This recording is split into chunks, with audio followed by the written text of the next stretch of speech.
দর্শক, কালকেই নতুন সরকারের শপথ, কালকে বিকেলেই নতুন সরকারের কার্যক্রম শেষ হয়ে যাচ্ছে। এর আগে আমরা দেখেছি যে আরও একদিন আগে পরশুদিন প্রধান উপদেষ্টার বিশেষ সহকারী ফয়েজ আহমেদ তোয়েব তিনি দেশ ছেড়েছেন, নেদারল্যান্ডসে চলে গেছেন, যে দেশের নাগরিক তিনি। বাংলাদেশে বিদেশি নাগরিকদের একটা মহা সমারোহে নিয়ে আসা এবং বাংলাদেশের বিভিন্ন কাজে লাগানোর যে চেষ্টা আমরা প্রফেসর ইউনূসকে দেখেছি, এবং বিদেশি নাগরিককে এনে বাংলাদেশের সংবিধান কাটাছেঁড়া করার কাজও তিনি করেছেন। যদিও মনে করা হচ্ছে যে শেষ পর্যন্ত প্রফেসর আলী রিয়াজের মিশন ব্যর্থ হয়ে গেছে।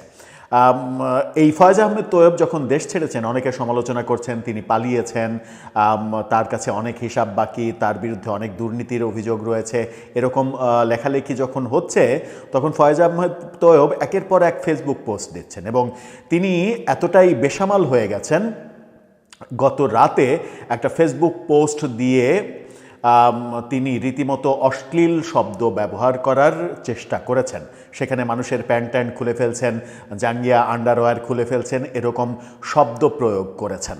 এই যে শব্দচয়নের ব্যাপারটা, এই শব্দচয়নের ব্যাপারটা কি ইঙ্গিত দিচ্ছে? আমরা দেখেছি যে গত 1.5 বছরে বাংলাদেশের ইতিহাসে যা হয়নি সেরকম অশ্লীল স্লোগান দেওয়া হয়েছে।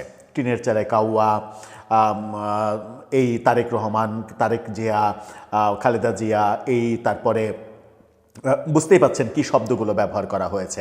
1, 2, 3, 4 সরাসরি বিএনপির নেতাদের নাম করে অমুকের এটা মার ওটা মার, এই ব্যাপারগুলো আমরা দেখেছি।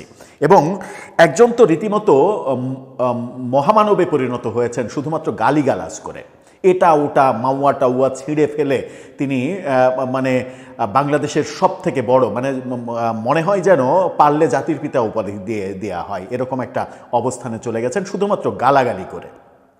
সুতরাং গালাগালিটা একটা শিল্পে পরিণত হয়েছে গত 1.5 বছরে। গালাগালিটা যে সরকারের আমলে শিল্পে পরিণত হয়েছে, সেই সরকারের একজন প্রতিমন্ত্রীর মুখের ভাষা, এটা শুনে অবশ্য আশ্চর্য হওয়ার কিছু থাকতে পারে না। তবুও আমরা আশ্চর্য হতে চাই, কারণ একজন শিক্ষিত মানুষ, আবার বিজ্ঞান শিক্ষায় শিক্ষিত, আইসিটি নিয়ে কাজ করলেন বাংলাদেশে, এত বড় একটা মন্ত্রণালয় চালাতে দিলেন প্রফেসর ইউনূস তাকে বিদেশ থেকে ডেকে নিয়ে এসে, তার মুখের ভাষা বোধহয় সংযত হওয়াই উচিত। কি বললেন তিনি ফেসবুক পোস্টে, কি বলার চেষ্টা করলেন? নিজের পক্ষে তিনি অনেক বয়ান তৈরি করেছেন, সেটা সত্য হলেই ভালো, কিন্তু এই যে শব্দ প্রয়োগ, এই শব্দ প্রয়োগগুলো কেন করলেন? চলুন একটু জেনে দেখি এই ভিডিওতে। থাকবেন পলিটিক্স টিভির নিয়মিত আয়োজনে।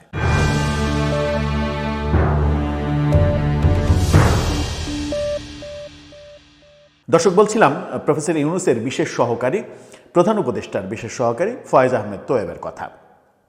ডাক টেলিযোগাযোগ মন্ত্রণালয়, আইসিটি মন্ত্রণালয়, এই মন্ত্রণালয়ের অনেকে অভিযোগ করেন যে 12টা বাজিয়ে গেছেন তিনি, কিন্তু তার দাবি তিনি এই মন্ত্রণালয়ে জন্মের পরে থেকে সব থেকে বেশি কাজ করেছেন এবং তার ওই 1 বছরে তিনি 5 বছরের কাজ করে ফেলেছেন। তার একটা ফিরিস্তিও তিনি ফেসবুক পোস্টে দিয়েছেন। কিন্তু ফেসবুক পোস্টে তিনি কি লিখলেন, চলুন আজকের পত্রিকা কি বলছে তার শিরোনামটা দেখি, কারণ আমরা প্রত্যেকটা আলোচনার একটা বেসমেন্ট রাখি, যে বেসমেন্টের উপরে ভিত্তি করে আমরা আলোচনা করি।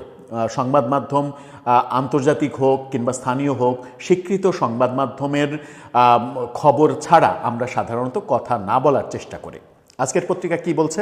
তারা বলছে মুখ খুললে অনেকের প্যান্ট খুলে যাবে, হিসাব করে পাঙ্গা লড়তে আসেন। শুধু কি তিনি প্যান্ট খুলেছেন? শুধু প্যান্ট খুলেননি, তিনি আন্ডারওয়্যার, জাঙ্গিয়া টাঙ্গিয়া সব খুলে ফেলেছেন এবং তিনি ফেসবুক স্ট্যাটাসে সেটা লিখেছেন। তার ফেসবুক স্ট্যাটাসটা দেখে নিন আপনারা। এই ফেসবুক স্ট্যাটাসে তিনি যা লিখছেন সেই লেখার প্রসঙ্গে আসব। আজকের পত্রিকা কি বলছে একটু দেখি। টেলিকম খাতে দুর্নীতি করার কোনো সুযোগ রাখেননি দাবি করে প্রধান উপদেষ্টার বিশেষ সহকারী ফয়েজ আহমেদ তোয়েব বলেছেন, টেলিকমের দুর্নীতির প্রধানতম উৎস হচ্ছে লাইসেন্স দেওয়া। বাংলাদেশের ইতিহাসের প্রথম দায়িত্বপ্রাপ্ত মন্ত্রী প্রতিমন্ত্রী হিসেবে আমি কোনো লাইসেন্স দিইনি, ফলে দুর্নীতি করার কোনো স্কোপই নেই। তিনি আরও বলেন, না, লাইসেন্স না দেওয়ায় রাজনৈতিক দলের অনেক মানুষ তার উপরে নাখোশ। তিনি বলেন, মুখ খুললে বহু ভদ্রলোকের শুধু প্যান্ট খুলে যাবে না, বরং আন্ডারওয়্যারও খসে পড়ার চান্স আছে। তিনি প্যান্টও খুলে ফেলছেন, আন্ডারওয়্যারও খুলে ফেলছেন। তাই আমার সাথে হিসাব করে পাঙ্গা লড়তে আইসেন।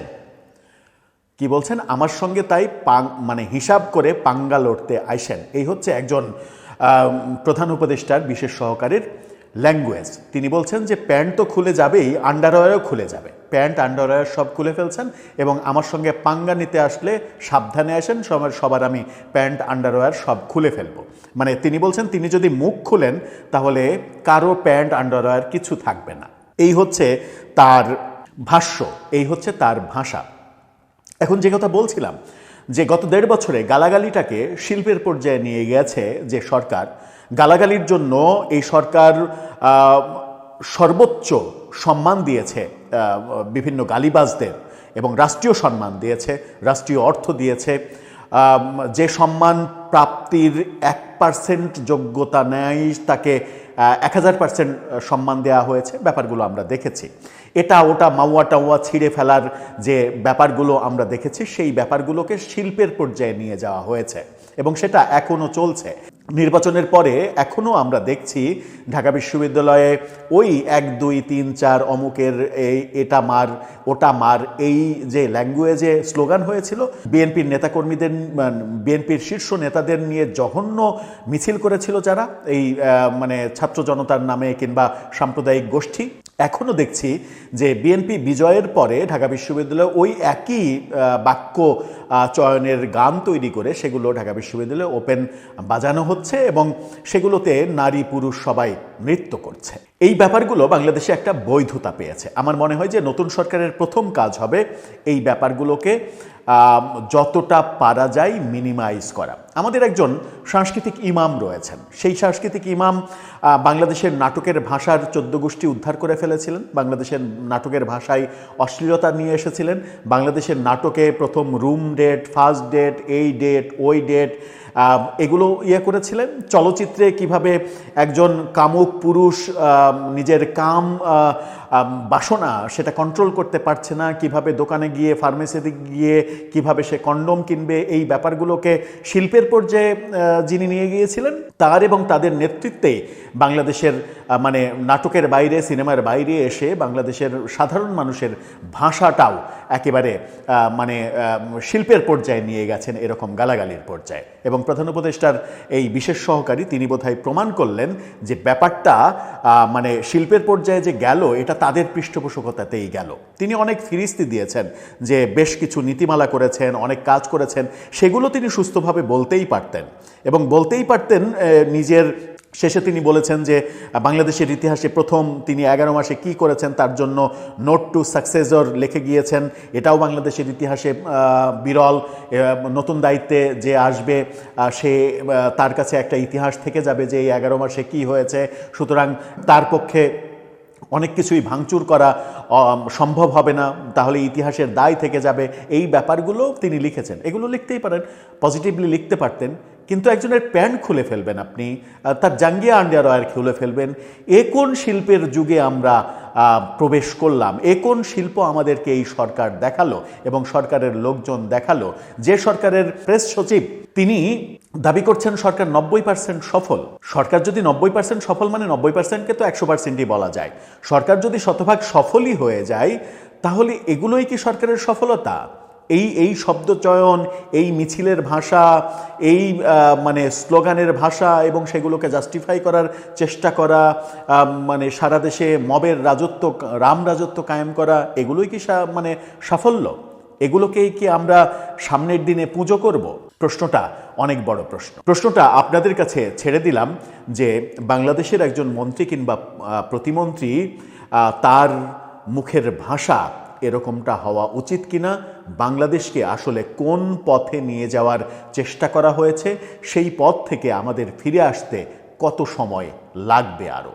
আপনার মতামত জানিয়ে লিখতে পারেন আমাদের কমেন্ট বক্সে।